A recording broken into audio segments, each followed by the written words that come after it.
ಗೊತ್ತಿಲ್ಲ ಅಂತಂದರೆ ನಿಜಕ್ಕೂ ಅದಕ್ಕಿಂತ ಅಪಮಾನ ಇನ್ನೊಂದಿಲ್ಲ. You are right. ನಾನು ನೋಡಿದೆ, ಅನ್ನಭಾಗ್ಯಕ್ಕೆ, ಗೃಹಲಕ್ಷ್ಮಿಗೆ ಬಾಕಿ ಉಳಿದಿಲ್ಲ. ನೀವು ಫೈನಾನ್ಸ್ ಮಿನಿಸ್ಟರ್ ಅಲ್ವಾ? ಫೈನಾನ್ಸ್ ಮಿನಿಸ್ಟರ್ ಡಿಪಾರ್ಟ್ಮೆಂಟ್ ಏನಾದ್ರು ಡಿ ಕೆ ಶಿವಕುಮಾರಿಗೆ ಕೊಟ್ಟಿದ್ದೀರಾ? ನಿಮಗೆ ಕೆಟ್ಟ ಹೆಸರು ತರಬೇಕು ಅಂತ ಏನೋ ಡಿ ಕೆ ಶಿವಕುಮಾರ್ ಏನಾದರೂ ಇಲ್ಲಿ ಆಟ ಆಡ್ತಿದ್ದಾರೆ? ಹಾಗಾದ್ರೆ ಅನ್ನಭಾಗ್ಯಕ್ಕೆ, ಗೃಹಲಕ್ಷ್ಮಿಗೆ ಇಷ್ಟದಿಂದ ನಿಂತಿದೆ ಗೊತ್ತಿಲ್ಲ ಅಂತಂದರೆ ನೀವು ಫೈನಾನ್ಸ್ ಮಿನಿಸ್ಟರ್ ಆಗೋಕ್ಕೂ ಅಯೋಗ್ಯರು. ಈಗ ಗೊತ್ತಾಯ್ತಲ್ಲ, ಇವಾಗಾರು ಬಿಡುಗಡೆ ಮಾಡಿ.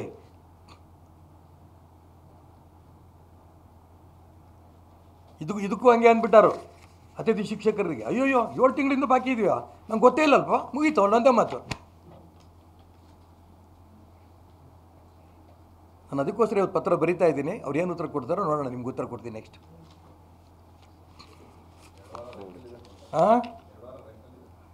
ಅಲ್ಲ, ಅಷ್ಟರೊಳಗೇನೆ ಕ್ಯಾಬಿನೆಟ್ ಬರ್ತೀನಿ ಅಂತ ಹೇಳ್ಕೊಂಡಾರಲ್ಲ. ಗೊತ್ತಿಲ್ಲ ಅಂತಂದರೆ ನಿಜಕ್ಕೂ ಅದಕ್ಕಿಂತ ಅಪಮಾನ ಇನ್ನೊಂದಿಲ್ಲ. You are right. ನಾನು ನೋಡಿದೆ, ಅನ್ನಭಾಗ್ಯಕ್ಕೆ, ಗೃಹಲಕ್ಷ್ಮಿಗೆ ಬಾಕಿ ಉಳಿದಿಲ್ಲ. ನೀವು ಫೈನಾನ್ಸ್ ಮಿನಿಸ್ಟರ್ ಅಲ್ವಾ?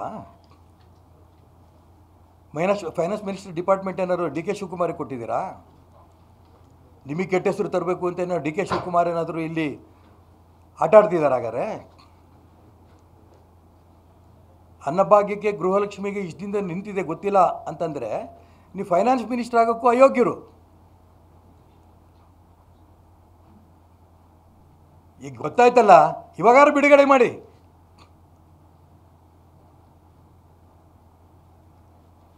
ಇದಕ್ಕೂ ಹಂಗೆ ಅಂದ್ಬಿಟ್ಟಾರು ಅತಿಥಿ ಶಿಕ್ಷಕರಿಗೆ. ಅಯ್ಯೋಯ್ಯೋ 7 ತಿಂಗಳಿಂದ ಬಾಕಿ ಇದೆಯಾ? ನಂಗೆ ಗೊತ್ತೇ ಇಲ್ಲಲ್ಪ, ಮುಗೀತು ಒಂದೊಂದೇ ಮಾತು. ನಾನು ಅದಕ್ಕೋಸ್ಕರ ಇವತ್ತು ಪತ್ರ ಬರಿತಾ ಇದ್ದೀನಿ. ಅವ್ರು ಏನು ಉತ್ತರ ಕೊಡ್ತಾರೋ ನೋಡೋಣ, ನಿಮ್ಗೆ ಉತ್ತರ ಕೊಡ್ತೀನಿ ನೆಕ್ಸ್ಟ್.